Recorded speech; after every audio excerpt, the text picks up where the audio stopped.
Laptop ini benar-benar menarik cuy. Dari awal perilisannya sampai akhirnya main ke kantor kita, ini masih aja menarik. So, ini dia Asus ZenBook S13 OLED. Ya, kita dipinjemin unitnya dari si AMD dan langsung aja gue cerita kenapa gue suka sama laptop yang satu ini. Anyway, sebelumnya selamat datang semuanya di channel nyantai dengan gue Ali, dan laptop ini sebenarnya udah menjadi salah satu wishlist laptop yang bikin gue penasaran untuk coba buat harian. Karena ya tipis, ringan, spek dalamnya si Asus ini ya kalian tau lah ya, nggak nanggung-nanggung. Sama buat si spek AMD-nya, walaupun si Ryzen 7 6800U yang U series nggak pakai watt tinggi ya, tapi paham dong speknya sekarang itu kayak gimana. Main game masih lancar coy. Nah makanya gue pengen tahu nih, seril apa sih yang lu bisa dapetin dari bentukan laptop tipis kecil kayak begini. Jadi ini adalah laptop tertipis teringan di form factor 13 inci saat ini cuy.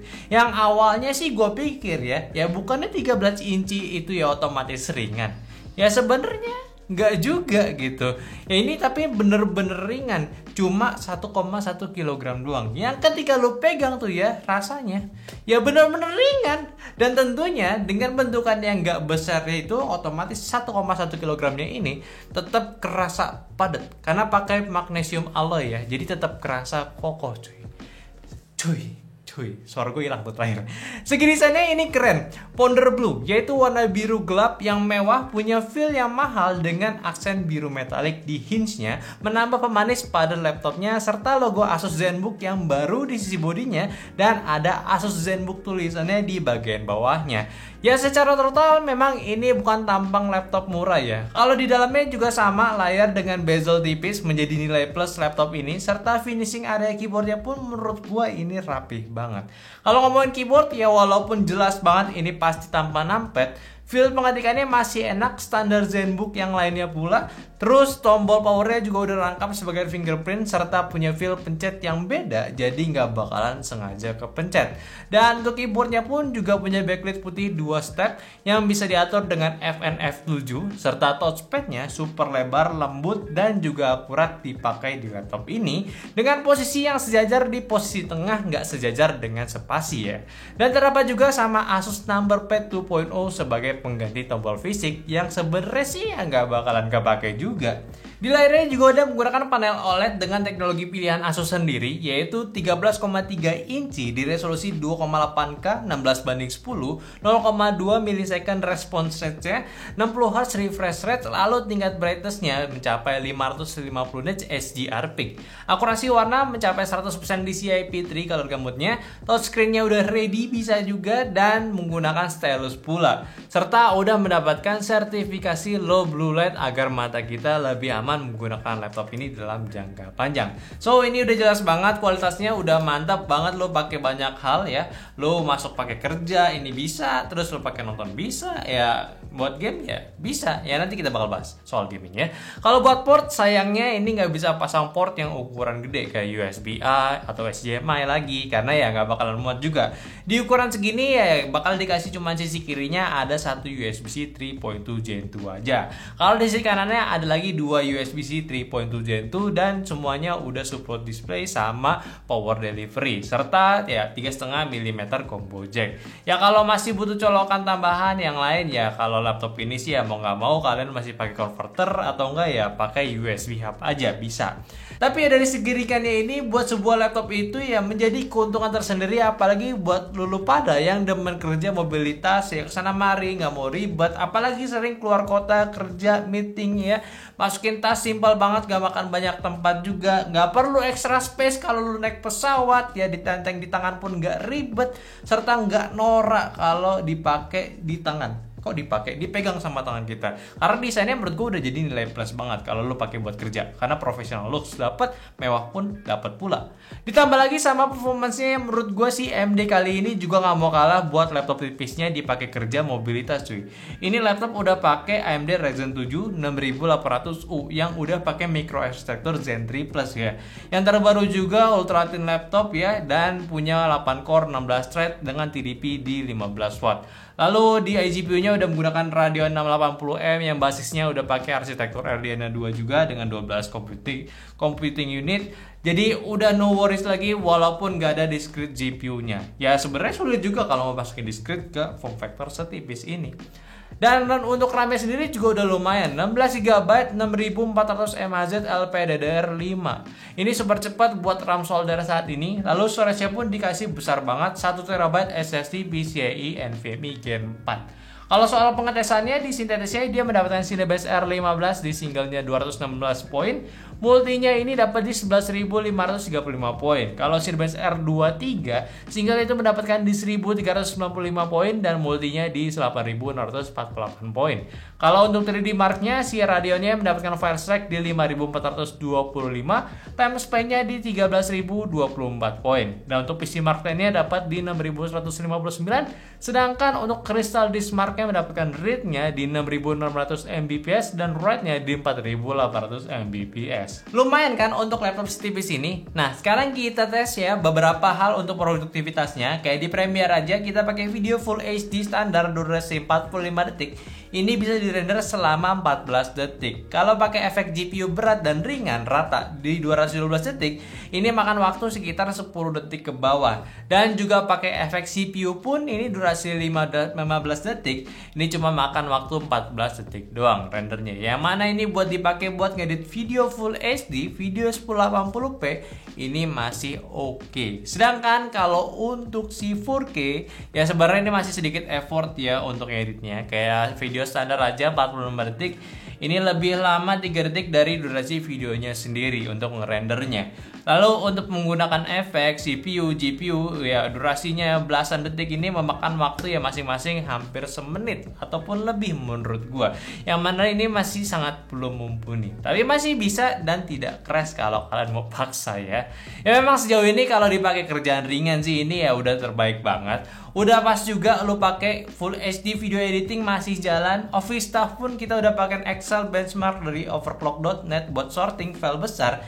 Ini lancar dapat di 47 detikan doang. Ya udah cocok sih dipakai gitu ya. Bahkan main game sekalipun kita udah tes di 2 resolusi di sini, ini masih playable. Dan sebelum gue jelasin why-nya, kita lihat dulu pengetesannya.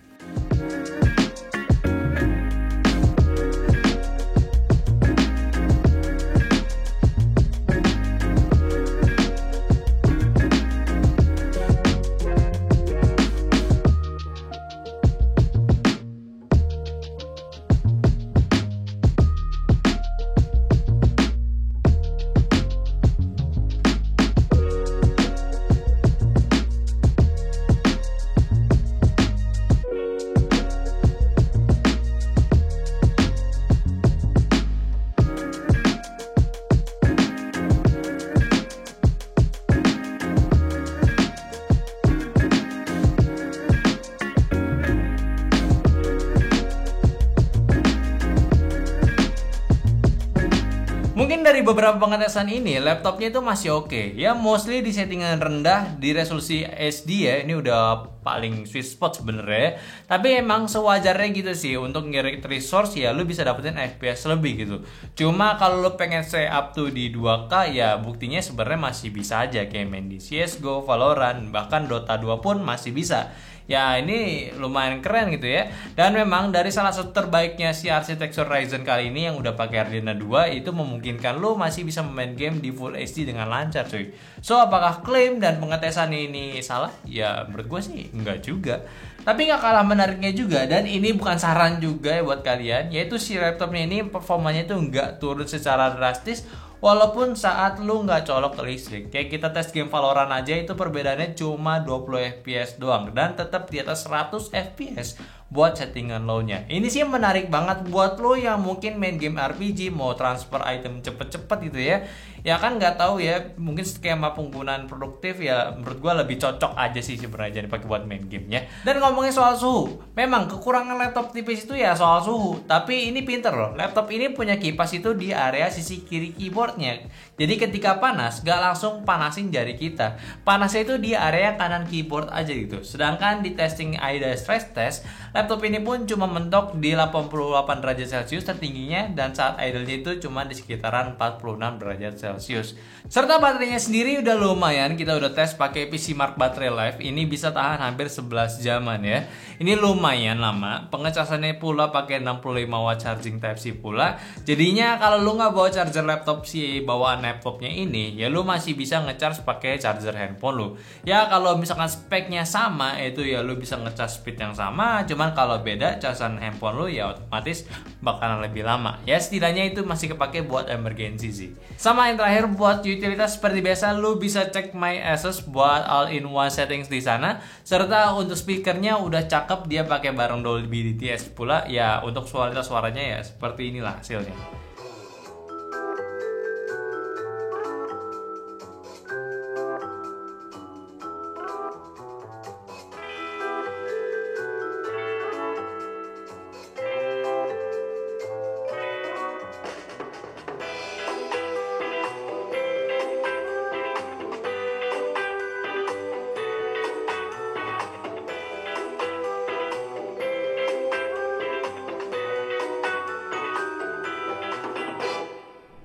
So buat laptop tipis yang satu ini memang udah selain tipis, ringan, dan juga compact, lo pakai kerja harian kemana-mana. Ini laptop juga udah menawarkan performa untuk laptop tipis yang gak lambat pula. Menurut gue sih ya, untuk sebuah laptop kecil kayak gini udah cukup kencang dan juga efisien nyala seharian. Pertama dari performa si AMD Ryzen 7 6800U nya ini udah asik banget. Buat pakai office staff jelas lancar, ngedit ringan juga bisa, yang kita di Full HD lancar gitu ya. Serta bawaannya pun udah kencang, yaitu kayak RAM dan storage-nya. Memang upgradabilitas di laptop ini sangat minim ya, tapi yang lu dapet di sini udah cukup tinggi cuy. Layar dipakai pun enak banget, serta main game pun masih bisa karena ya udah ada Zi GPU 680 yang pakai RDNA 2. Jadi lebih mungkin buat lu senang-senang di sini. Ya sebenarnya kurang apa lagi gitu ya. Palingnya kurangnya sih kalau kalian biasa sama laptop yang gede, lu perlu monitor tambahan. Dan kalau ngomongin soal tambahan, ya otomatis lu terbatas sama port pakai USB-C aja. Tapi sebenarnya sih itu bukan hambatan ya, kayak udah standar laptop tipis aja sebenarnya. Minimal perlu dongle buat akomodir semua. Atau ya lu tinggal beli adapter aja, gua rasa sih udah cukup banget. Malah ya kalau perlu laptop jangan terlalu besar lah ya, biar tetap enak kalau dibawa kemana-mana. Ini laptop 13,3 inci doang, masuk tas kemanapun juga masih muat harusnya, dan gak berat ya. Jadi ya salah satu solusi juga kalau lo komplain males bawa bawaan berat ya, apalagi cewek gitu, kasihan gitu nenteng laptop berat-berat terus, masa cowok terus gitu yang bawa gitu ya. Dan untuk harga sendiri sih menurut gue ini masih di ranah yang affordable buat sebuah laptop ultra thin dan juga ultra light. Cuma sekitar 19.999.000 aja, atau 20 juta kurang 1.000 aja ya. Gue yakin ini bukan seberapa mahalnya, tapi seberapa besarnya yang lu bisa dapetin dari sebuah laptop kecil ini. So menurut kalian gimana soal laptop yang satu ini? Silahkan komen aja. Oke, mungkin tadi dulu pembahasan gue dari Asus ZenBook S13 OLED ya. Tolong bantu juga share video ini ke teman-teman kalian yang lagi butuh laptop tipis, laptop ringan, dan juga enak dibawa kemana-mana. Dan jangan lupa kasih pendapatnya di kolom komentar, sama like video ini kalau kalian suka. Follow semua sosial media kita ya, ada di Instagram, TikTok, Facebook, dan jangan lupa juga join Discord kita ya, di Discord server baru kita yang ada di deskripsi linknya. Dan terakhir, sampai jumpa videonya selanjutnya. Bye bye.